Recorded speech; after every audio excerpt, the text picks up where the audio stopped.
Acclame Jésus. Ça, tu vois, ça c'est ce qu'on appelle une église fervente. C'est comme ça le culte. C'est ça à quoi ressemble le culte. Ce qui était au camp de redimensionnement. L'apôtre nous a... Oh, acclame Jésus. C'est nous. Nous, il y a quelque chose qui est rentré en nous. Tout ce qui se passe aujourd'hui, c'est inédit. C'est la conséquence d'une immersion dans un camp. Et les gens sont sortis transformés. Et on ne va pas rétrograder. Je ne sais pas pour toi, mais moi je ne vais pas rétrograder. J'avoue que j'étais déjà en feu. Mais depuis le camp, c'est comme si je suis passé à 10 000 feux. La semaine prochaine, je serai à 100 000 feux. Yes. Suis-moi. Suis tes pères. Là, on va, il faut venir. Dis Amen. Bon, il faut que je télécharge la pensée de Dieu en toi. Parce que le message est trop important. Mais avant de commencer le message, tu vois, créer ce type là, avec le camp d'hier, l'apôtre a appelé ça le camp de redimensionnement. Mais quand j'écoutais ce qu'il disait, j'ai compris qu'en fait, on est en train de parler de l'atmosphère, du type d'atmosphère qu'il faut créer pour que Dieu intervienne. Et ce que j'ai appris hier, c'est que Dieu ne vient pas là où il n'y a pas désiré, là où il n'est pas, là où on ne lui montre pas qu'il est désiré. Et parfois, on nous a contraints à adopter des attitudes, des postures qui ne favorisent pas l'intervention divine, mais qui favorisent une autre atmosphère, l'atmosphère de la lourdeur, de l'assoupissement, du sommeil, et qui entraîne les esprits de dépression. S'il y a quelqu'un ce matin, au son de ma voix, qui est venu avec la tristesse, les lourdeurs, les inquiétudes, les questionnements, ce type d'atmosphère t'a libéré. Si tu es honnête, ça t'a libéré. Ça t'a libéré. Parce que quand il est désiré, il allume un feu qui commence à consumer les œuvres des ténèbres. Puisse Dieu nous garder dans ce type d'atmosphère au nom de Jésus. Et tu vois, tu sais que ce n'est pas humain. Ça peut pas être humain. Embraser plus d'une centaine de personnes comme ça. Ce n'est pas humain. C'est le feu de Dieu. Et toutes ces personnes que tu vois ici constituent ce qu'on appelle ta famille spirituelle. Aujourd'hui, je voudrais te parler de l'importance de ta famille spirituelle. Et le titre de mon message, c'est « Ta famille spirituelle est importante pour toi, ne la néglige pas ». Ici, ce matin, moi, par exemple, je n'ai pas mon frère biologique ici. Je n'ai pas mon frère biologique ici. Mais quand je regarde à gauche, à droite, devant, quand je regarde autour de moi, je vois sa gloire. Seigneur Jésus, je te bénis. Comment ne pas te louer? Seigneur Jésus. Tu vois? Là, il fait de moi quelqu'un qui est comme Jésus. Un jour, Jésus est dans une réunion comme celle-ci, où il est en train de parler du royaume. Il prêche le royaume. Et on vient lui dire, Jésus, ta mère est là, tes frères sont là. Jésus est indigné. Il n'est pas contre la famille biologique, mais il connaît l'importance de la famille spirituelle. Et Jésus leur dit, qui sont mes frères? Qui sont mes sœurs? Voici mes frères, voici mes sœurs. Il parlait des personnes qui étaient là. L'apôtre Pierre n'était pas le frère biologique de Jésus. Il est devenu son frère. L'apôtre Jean, l'apôtre Barthélemy, Jude, Thomas n'étaient pas les frères biologiques de Jésus. Mais ils sont devenus ses frères. Est-ce que tu es avec moi? Tu es avec moi, dis je suis avec toi. Normalement, quand on est redimensionné, on dit Amen en étant debout. C'est ça. On n'est plus assis là et tout. On n'est pas des croque-morts. Dis Amen. Oh, Amen assis encore ici. Oh, aïe, aïe, aïe, aïe, aïe, aïe. Oh, acclame Jésus. Tu vois, l'histoire dont je te parle se trouve dans le livre de Matthieu. On est venu dire à Jésus, voici tes frères, voici tes sœurs. Et Jésus va leur dire, Matthieu 12, 49, puis, étendant la main sur ses disciples, il dit, voici ma mère, voici mes frères. Matthieu 12, verset 49. Jésus désigne des gens qui ne sont pas de sa même famille, comme ses frères et ses sœurs. Et quand tu étudies ce passage, tu comprends que autant la famille biologique est importante, autant pour Dieu, la famille spirituelle est importante. Est-ce qu'on est ensemble? Est-ce qu'on est ensemble? Encore des amen assis. Parce qu'il y a des gens ici qui ne sont pas allés faire du sport depuis des mois. Donc, si je te fais debout, assis, je t'apprends à faire des flexions. Des flexions, amen. Oh, est-ce qu'il y a quelqu'un qui a envie de dire amen en flexion?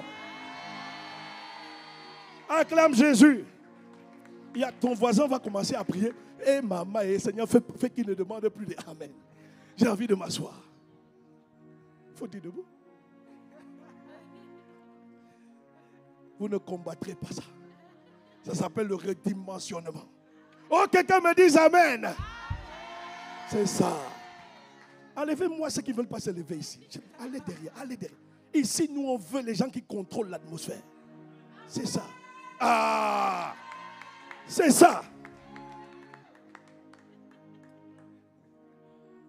Il y a un épisode en Genèse. Je n'avais jamais compris.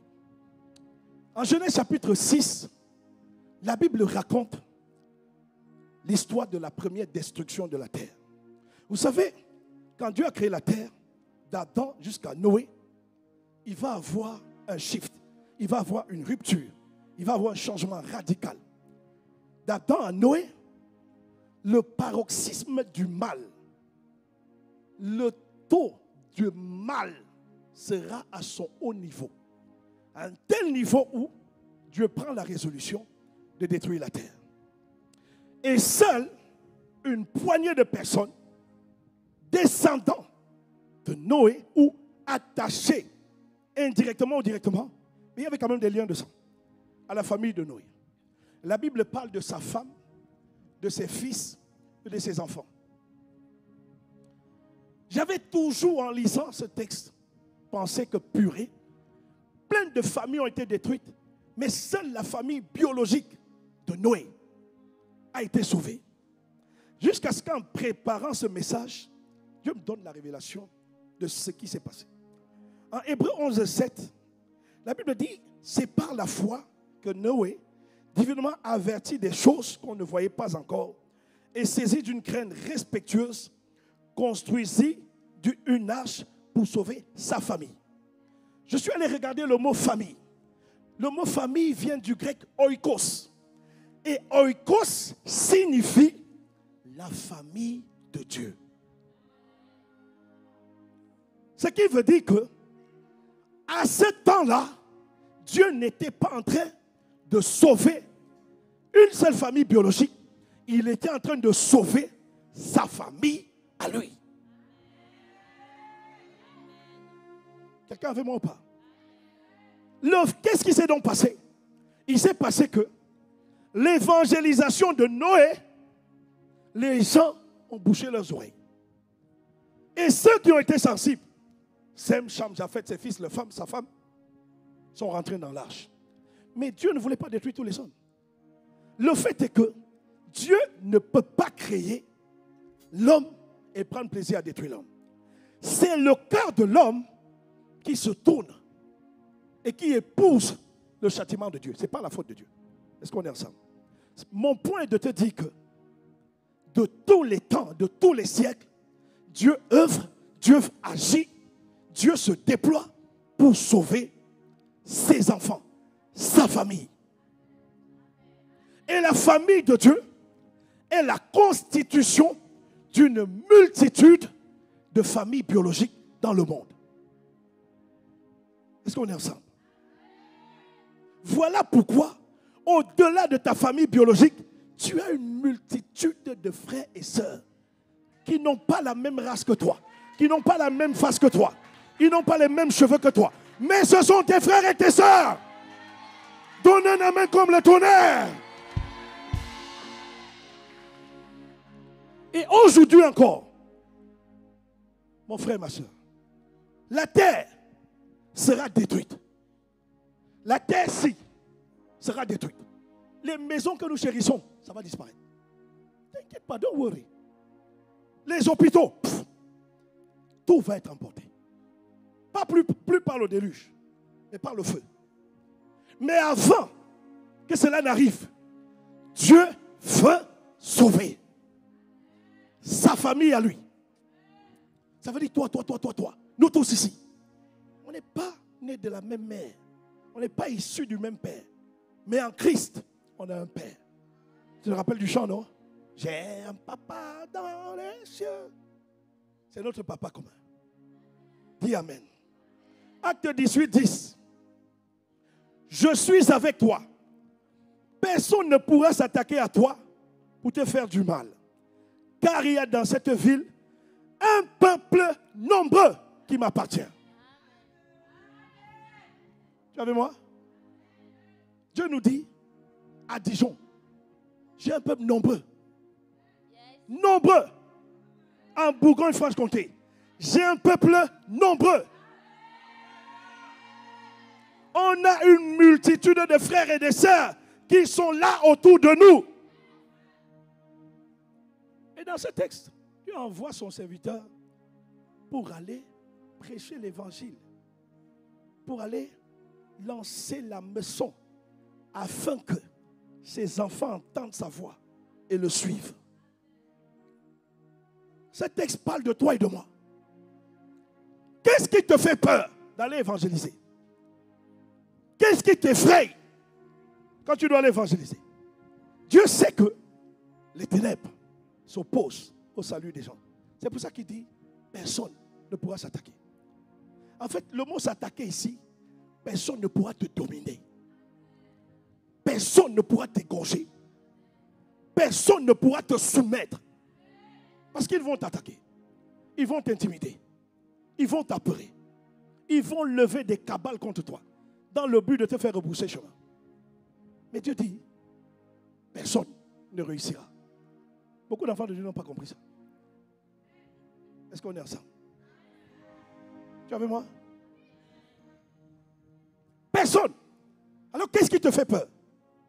Pourquoi dans le train tu n'arrives pas à parler de Jésus? Pourquoi à l'université tu n'arrives pas à parler de lui? Pourquoi? Il dit, personne ne pourra t'attaquer. Tu es avec moi, dis, je suis avec toi. Bon, je suis avec toi, tu peux rester assis. Mais dès qu'il y a un amen, c'est un amen comme les flexions. Oh, que quelqu'un me dise amen. Yes. Yes. Alléluia. Je te donne un autre verset. Genèse 50, verset 20. Vous aviez projeté de me faire du mal. Mais, parce que vous avez fait, Dieu a projeté de faire du bien à vue d'accomplir ce qui se réalise aujourd'hui pour sauver la vie d'un peuple nombreux. Quand tu lis les Écritures, tu vas voir que Dieu parle d'un peuple nombreux. Et donc, pourquoi le nombre est-il important? Et pourquoi tu es concerné par ce message? Dans le livre de Marc 12, 31, Jésus donne 2 commandements. Le premier, tu aimeras l'Éternel ton Dieu de tout ton cœur, de toute ton âme, de toute ta pensée. Voici, quelqu'un dit amen, c'est pas moi. Hein? Mais quand l'un de nous dit amen, qu'est-ce qu'on fait? C'est ça une église vivante. On contrôle l'atmosphère. Tu es avec moi, dis je suis avec toi. Si tu l'as dit amen. Yes. Oh, est-ce que tu peux acclamer Jésus?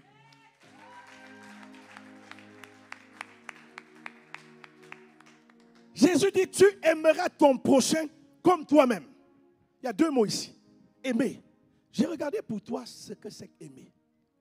Que veut dire aimer? Aimer, ce n'est pas ce garçon qui est dans ta classe. Bonjour, aimé.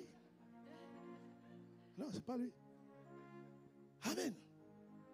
Aimer, c'est une instruction. Aimer, c'est un ordre. Tu aimeras. Je t'ordonne d'aimer. C'est ça qu'il dit là. Ce n'est pas lié au sentiment. Non, pasteur, vraiment, il m'a énervé. On s'en fout. Tu aimeras. Pasteur, il m'a fait du tort. On s'en fout. Tu aimeras. C'est un ordre. Et chaque fois que Dieu parle, je te supplie, dans la parole de Dieu, il y a tes faveurs, il y a tes grâces, il y a ton élévation, il y a ta bénédiction, il y a ta protection, il y a tes bontés, il y a tes promotions. Tous les ingrédients dont tu as besoin sont contenus dans sa parole. Donc quand il te dit, aime ton prochain, nous on a voulu arranger. J'aime mon prochain comme moi-même. Oh, j'aime mon prochain comme moi-même. Jésus, Jésus, j'aime mon prochain comme moi-même. De tout mon cœur, de toute mon âme. Tu vois, nous on a voulu adoucir. C'est pas ça la pensée de Dieu. Dieu se donne un ordre. Tu aimeras ton prochain de tout ton cœur. Je dis oui, oui, oui, oui. Tu aimeras ton prochain de tout ton cœur. C'est un ordre. Et que veut dire aimer? Aimer veut dire recevoir, accueillir, aimer chèrement, recevoir, accueillir chez soi, dans sa maison. C'est ça, aimer. Aimer son prochain, c'est accueillir ton prochain dans ta famille d'impact. Oh, il y a quelqu'un qui dit amen, tu ne t'es pas levé. Si ton voisin, je te l'autorise, on dit amen, il ne se lève pas, quand il t'autorise. On ne veut pas lire. Bon, pose la question sur son état de santé d'abord, parce que pas briser une côte. Miséricorde, dis amen. Aimer, suis-moi s'il te plaît, c'est important. Aimer veut dire recevoir. Je t'amène quelque part ce matin. Aimer veut dire recevoir, accueillir. Je t'ai dit, chaque fois que Dieu te dit fais quelque chose, c'est pour ton bien. Il y a une femme dans la Bible, son nom c'est Dorcas. Cette femme accueillait du monde. Du monde. Quelqu'un souffrait, Dorcas était là. Quelqu'un manquait de vêtements, Dorcas était là. Quelqu'un avait un souci de santé, Dorcas était là. Et un jour, la mort prend Dorcas. Tu sais qui organise une réunion, un meeting de contestation? Un peuple va se lever. Dis-nous, prochain de Dorcas, nous faisons appel à ce verdict. Nous refusons que cette mort l'emporte. Nous demandons réparation. Elle aime trop son prochain pour partir prématurément. Trop. Et le trône a écouté. Le trône a dépêché Pierre. Va lui redonner la vie. Pourquoi? Tu vois, aujourd'hui, suis-moi. Dans le monde naturel, quand il y a une injustice, les gens font ce qu'on appelle des pétitions. Si il faut se baser uniquement sur ta famille biologique pour faire une pétition, vous êtes combien? 10? Bon, chez nous, là-bas, d'où je viens, il y a des gens qui font le record, ils sont 25. Hey! Papa, maman et 25 enfants. Hey, nos mamans ont porté des enfants. C'est famille plus que nombreuses. Ici, les jeunes sœurs, vraiment, ma sœur, tu auras combien d'enfants? Pasteur, mon corps est le temple du Saint-Esprit. Hey! Maman, l'église grandit naturellement aussi, par les accouchements physiques. Que Dieu bénisse les ventres des femmes mariées. Et que les jumeaux, les triplés atterrissent au nom de Jésus. Les femmes mariées reçoivent la grâce. C'est la relève de demain. Je brise la stérilité au nom de Jésus. Tu donnes un amen comme le tonnerre, ça se passe. Les serpents, les crocodiles qui viennent attaquer le ventre des femmes, je les brise au nom de Jésus. Je détruis les myomes et les fibromes dans les ventres. Au nom de Jésus. Tu donnes un amen comme le tonnerre, tu reçois ton miracle. Écoute-moi. Tu ne peux pas négliger la famille biologique. Quand il faut lever une pétition, on va sur Internet. On dit signer, signer, signer, signer. Et parfois, l'auteur de la pétition, il y a quelqu'un qui est en Chine qui signe. Il y a quelqu'un qui est à Hong Kong qui signe. Quelqu'un qui est à Douala qui signe. Quelqu'un qui est à Paris qui signe. Une armée signe. Dans le monde spirituel, tu dois apprendre à connecter à une armée. Rester dans le petit cercle de la famille biologique ne t'amènera pas loin. Les combats auxquels tu fais face, tu n'as pas aidé. Tu n'as pas aidé. C'est pour ça, c'est dans ton intérêt, quand il nous dit aime ton prochain, ça veut dire reçois les gens chez toi. Quand on parle de famille, d'impact, toi c'est comme si on avait versé l'eau dessus le canard. Ça glisse, ça part. Mais non. Tu dois être interpellé par ça. Parce que tu ne sais pas qui va t'ouvrir la porte demain. Un jour, dans mon pays d'origine, on avait un souci. Mes parents étaient décédés. On avait, et mon père avait des factures qui étaient impayées. Et on allait, c'était des refus. Ben, on nous menaçait. Je parle des gros montants. Et par la grâce de Dieu, je vais au trésor public un jour. Non, ce n'est pas moi, c'était mon frère. Mon frère va au trésor public un jour. Il tombe sur une dame qui remarque son nom. Elle lui dit, vous êtes le fils de tel? Il dit oui. Elle lui dit, c'est quoi votre problème? Il lui explique, bien aimé, là où on avait fait des années de blocage, cette femme s'est levée. En une semaine, on avait reçu le paiement dans les comptes.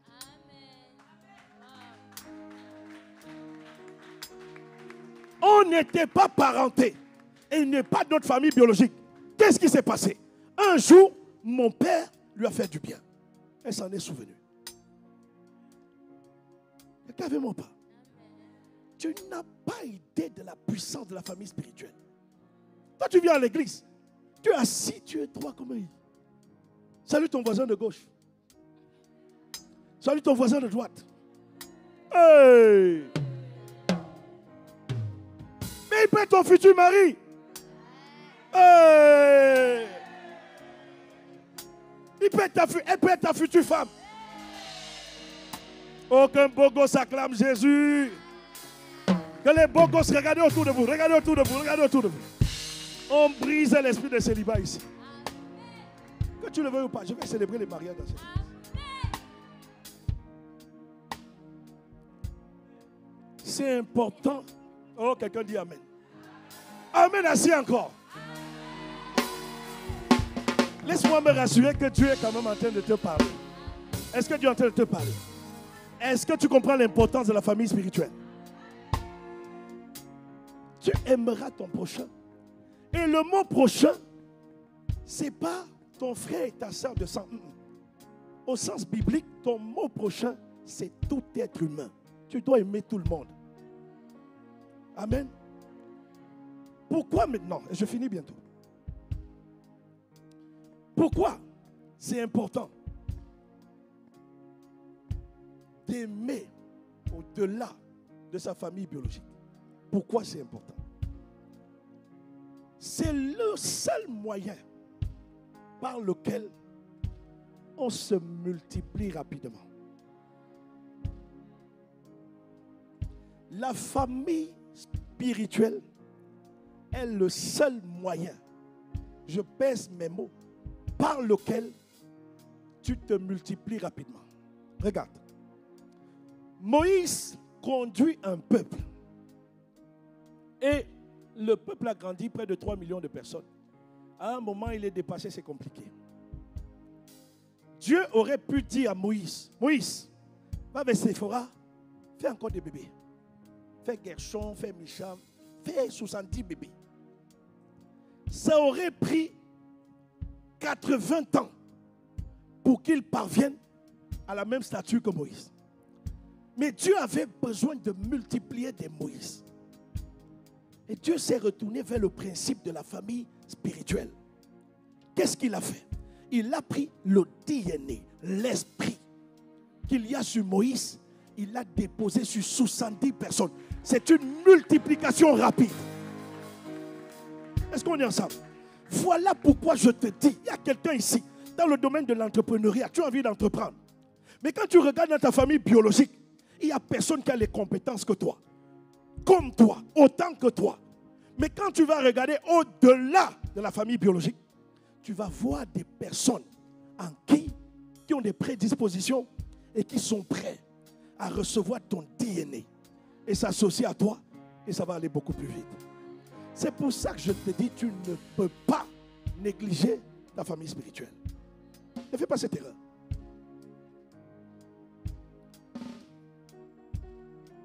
Quand vous prenez toutes les entreprises qui subsistent, qui durent dans le temps, elles ont compris la loi de la reproduction. Les entreprises naissent et meurent parce que la loi de la reproduction, par le DNA spirituel, n'a pas fonctionné. Ce que je vous dis est vrai dans le monde mystique et vrai dans notre royaume, le royaume de Dieu. Est-ce qu'on est ensemble? Les satanistes, eux, ils font des rituels. Les francs mécaniciens vont faire des rituels pour que tous puissent penser de la même manière et opérer à la vitesse de l'éclair et ouvrir des succursales partout dans le monde. Et c'est pour ça que la Bible finit par dire le monde entier est sous la puissance du malin. Les ténèbres couvrent la terre. C'est comme ça que le diable se reproduit. Mais en réalité et en vérité, c'est le système de reproduction divin. C'est pour ça que quand Jésus est venu, qu'est-ce que lui il a fait? Il a prié toute la nuit. Il a appelé 12 personnes qui étaient traitées de fanfarons. Et dans la prière, Jésus leur a communiqué le même esprit. Et regardez donc ce qui se passe à la Pentecôte. Jésus dit, ne vous éloignez pas. Le Saint-Esprit surviendra sur vous. Et vous serez mes témoins. Et quand le Saint-Esprit est venu, c'est le même Saint-Esprit. Il a donné différents dons, mais c'est le même DNA. La famille de Dieu. Et maintenant, à partir de Acte 4, vous voyez, la Bible dit, Dieu ajoutait chaque jour ceux qui étaient sauvés. 3000 étaient ajoutés, 5000 étaient ajoutés. Après, on dit, beaucoup d'entre eux. Le royaume s'agrandissait. Quelqu'un avec moi? Quelqu'un avec moi? Nous devons être nombreux, une armée. Pourquoi? Parce que notre ennemi commun, appelé le diable, est aussi en train de vouloir envahir la terre. Et en matière de guerre, le nombre est important. C'est pour ça qu'il parle d'un peuple nombreux. Plus on est nombreux, plus on a de l'influence. Plus on est nombreux, plus on a de l'impact. Plus on est nombreux, dans les maisons, dans les familles d'impact, on contrôle l'atmosphère des quartiers. On contrôle l'atmosphère des villes. Plus l'église est nombreuse, plus l'église contrôle l'atmosphère spirituelle de la ville. Si tu doutes, regarde ce que la Bible dit. Proverbe 29, verset 2. Quand les justes deviennent nombreux, le peuple se réjouit. Mais quand les méchants dominent, le peuple gémit. Est-ce que tu sais qu'il y a des lois qui sont votées que l'église est capable d'arrêter? Par le pouvoir de l'intercession stratégique. Est-ce que tu sais qu'il y a des lois qui sont arrêtées, cachetées, avec le sceau des autorités? Mais l'Église, en intercession, dit, cette loi-là ne glorifie pas les affaires du Père, nous l'arrêtons. Si tu doutes, lis le livre d'Esther. Une loi a été arrêtée pour détruire tous les enfants d'Israël. Pas une seule personne, pas deux. Mardochée allait voir Esther. Ils ont mis en place le plan de l'intercession. C'était quoi? Tout Israël doit jeûner pendant 3 jours, sans boire ni manger. Écoute-moi, même les bébés, même les petits bébés avaient jeûné en Israël. Je veux te rassurer sur 40 jours de jeûne et prière. Quand un jeûne est décrété par le Seigneur, il y a un pouvoir surnaturel qui vient embraser son peuple. C'est pour ça que ne t'inquiète pas des 40 jours. Quelqu'un dit amen, tu ne t'es pas levé. Aïe, aïe, aïe, aïe. Je vais veiller au amen comme le tonnerre avec les flexions. Quelqu'un donne un amen comme le tonnerre. C'est ça. Yes. Quelqu'un avec moi? J'ai fini. Ça va ici? Les talons, ça va? Les talons, ça va? Fais comme ça, fais comme ça. Yakou. Elle-même, elle se dit Yakou. La prochaine fois, je mettrai les tennis. Oh, dis avec moi, amen. C'est ça. Yes. Quand nous sommes nombreux, comme au temps d'Esther, et qu'il y a eu un décret, et le décret dit, tuez-les tous, égorgez-les tous, paralysez-les. Esprit de dépression, esprit de suicide, esprit de meurtre, esprit d'avortement. Remplissez la terre, envahissez-les. S'il n'y a pas une armée qui se lève, la terre va subir. Mais Esther nous enseigne que quand une armée se lève, c'est bien, si Mardoché et Esther, ils étaient de la même famille, père et nièce, si tous les deux avaient pris le jeûne pour eux, il n'y aurait pas de fruits. Les fruits auraient été très minces. Tu as vu moi? Mais là, c'est tout le peuple qui s'est tenu en prière. Et le décret a été contesté, annulé. Le monde naturel n'a pas annulé, mais le monde spirituel a annulé. Et quand le monde spirituel annule, le naturel suit. Et c'est comme ça que les enfants d'Israël sont sortis indemnes. Et l'auteur a été taillé. Est-ce qu'on est ensemble? Quelqu'un avec moi? Oh, un amen debout comme le tonnerre. Je viens de te nommer capitaine du département de contrôle anti-satanique. Tu es le capitaine. Donnez-lui un brassard, s'il vous plaît. Elle est capitaine. Il y a le département du contrôle anti-satanique. L'esprit de lourdeur, de sommeil ne va plus régner ici. C'est ça, mon capitaine. Non, on est fatigué de voir les frères venir à l'église. Et dès que le pasteur dit amen, amen, amen. Ça, c'est terminé, ça. Tu veilles sur ton voisin. Suis-moi, je finis. C'est la 40e fois que je dis je finis. Hein? Tu as compté. Donc, si tu as compté, ça veut dire que tu veux vraiment que je finisse. Non, maintenant, je finis. Vraiment, je finis. Au temps d'Esther, la terre a été peuplée de démons. Un homme appelé Aman est allé jeter les sorts pour condamner Israël. C'est ce que la cérémonie des Jeux Olympiques a fait. Pour ceux qui ont suivi les vidéos de l'apôtre Mohamed Sanogo. C'est ce qui s'est passé. Vouloir couper la tête des pères de l'église. Vouloir couper la tête des pasteurs.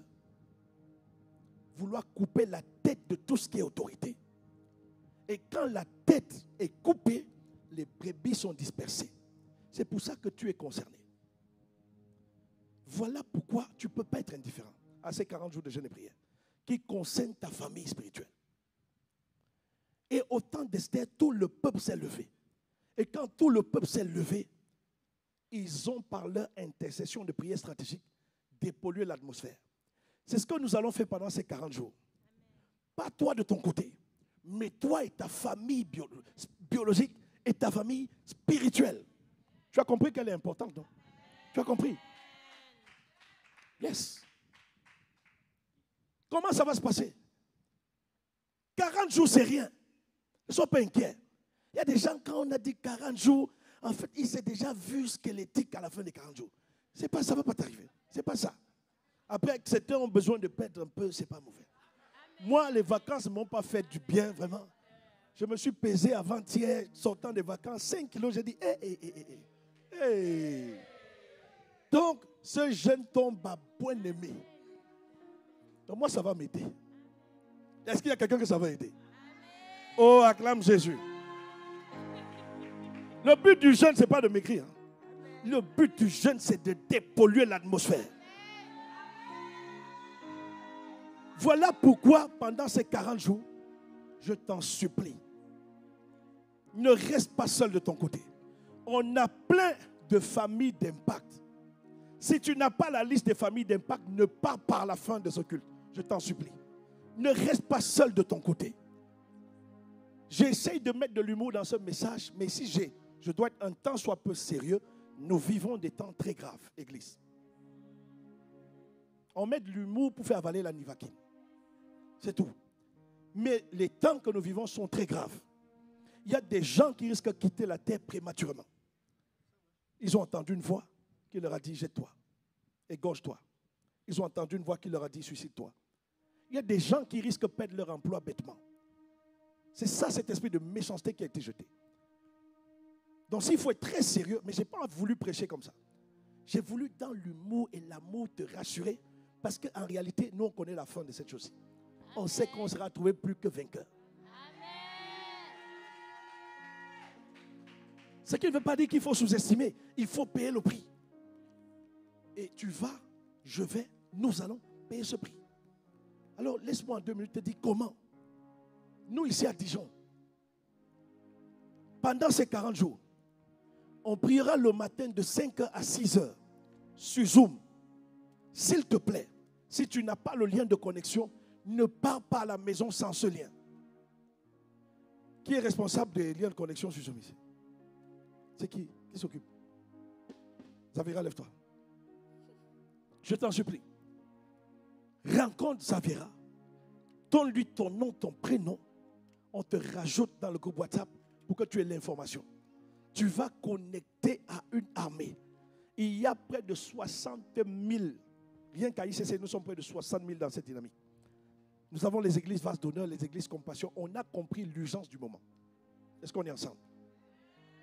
Donc, on priera le matin 5 à 6 heures sur Zoom. Tu es chez toi, tu as un clic de rejoindre une armée. S'il te plaît, pour toi, fais-le. Amen. Je n'ai pas entendu ton amen. Un amen vitaminé avec réflexion. Un amen avec réflexion. De 12h30 à 13h30. S'il te plaît. C'est ta pause. Pour plusieurs, c'est la pause. Connecte. Connecte. Là encore, c'est sur Zoom. Tu connectes.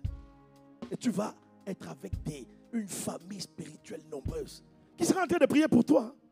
Ça dit que les gens sont en train de prier pour toi. Rappelle-toi, quand les justes deviennent nombreux, le peuple se réjouit. Est-ce qu'on est ensemble? Le soir, note ceci.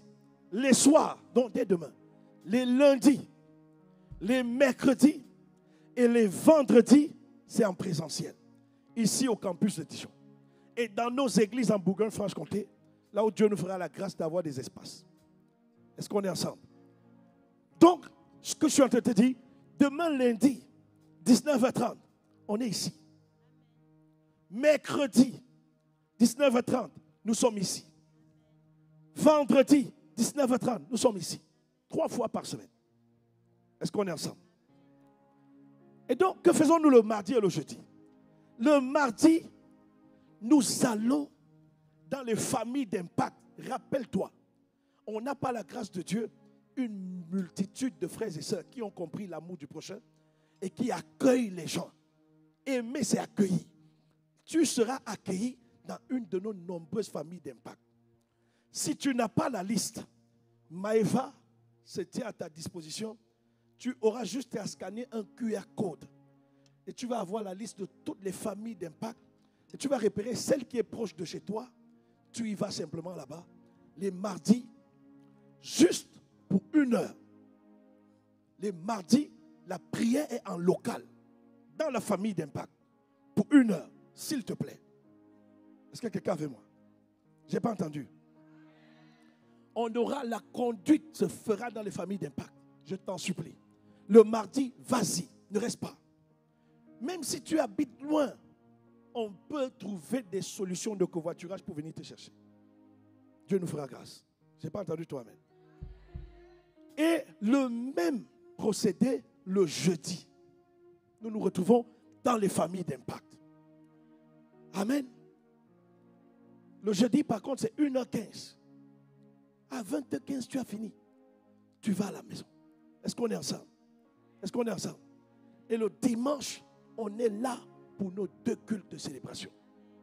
Voilà notre agenda pendant ces 40 jours. Et le jeûne commencera à 5 heures ou 4 heures pour certains. Et à partir de 15 heures, plusieurs peuvent rompre le jeûne. Jusqu'à 18 heures. Entre 15 heures et 18 heures, plusieurs peuvent rompre le jeûne. On commence à 4 heures, on finit à 15 heures. Si quelqu'un peut arriver à 18 heures, gloire à Dieu. Mais à partir de 15 heures, on peut rompre le jeûne. Et qu'est-ce qui va se passer? Pourquoi on vous encourage à faire tout ça? Parce qu'il y a un principe fondamental qui est celui de la Sainte Seine, du corps et du sang de Jésus. C'est très important, les amis. Durant la cérémonie des Jeux Olympiques, il y a eu la parodie de la Sainte Seine dans le but de souiller le sang de Jésus. C'est parce que le diable sait qu'il y a un pouvoir terrible dans le corps et le sang. C'est pour ça qu'on le prend à la Bible. Et peut-être on fait une erreur ici à l'église. On ne vous partage pas assez des nombreux témoignages issus du fait que nous prenons le corps et le sang. On a vu des cascades et des cascades de guérison. Peut-être certains le prennent banalement, mais nous, quand on le fait ici, on sait quelle puissance il y a derrière. Et donc, pendant tous ces 40 jours, chaque soir, on prendra la Sainte Seine. Or, la Sainte Seine, autant qu'on le peut, ne se prend pas seul. C'est pour ça que quand Jésus a pris le repas du Seigneur, il était avec les apôtres. Il était avec ses disciples. Quelqu'un fait moi? C'est pour ça qu'il est vivement conseillé. S'il y a des exceptions, on comprend. Mais l'idée, c'est qu'on soit par 2, par 3, par 7, par 8. Donc, en allant dans les familles d'impact et en vous rendant à l'église, on va communier à la table du Seigneur ensemble. Quelqu'un me suit? Voilà ce que j'avais à nous dire ce matin. Est-ce qu'on peut acclamer Jésus? Prends 30 secondes, rends grâce à Dieu. On a presque fini. Prends 30 secondes, tiens-toi sur tes pieds pour ceux qui le peuvent encore. Rends grâce à Dieu, rends grâce à Dieu, rends grâce à Dieu. Adonai. Oh oui, j'ai barré quand je t'appelle. Est-ce que tu es en train de rendre grâce? Rends grâce, rends grâce. 30 secondes, 30 secondes, 30 secondes. Adonai. Oh bien-aimé, encore 20 secondes pour lui dire merci. Si cette parole t'a fait du bien, pendant que tu rends grâce, pas les mains, pendant que tu rends grâce, acclame-le. Pendant que tu rends grâce, acclame-le. Pendant que tu rends grâce, célèbre-le. Pendant que tu rends grâce, acclame-le. Adonai. Encore 10 secondes, encore 10 secondes. Dis-lui merci pour la parole. Dis-lui merci parce que tu te confies dans la parole. Dis-lui merci parce que tu es d'accord avec cette parole. Encore 2 secondes.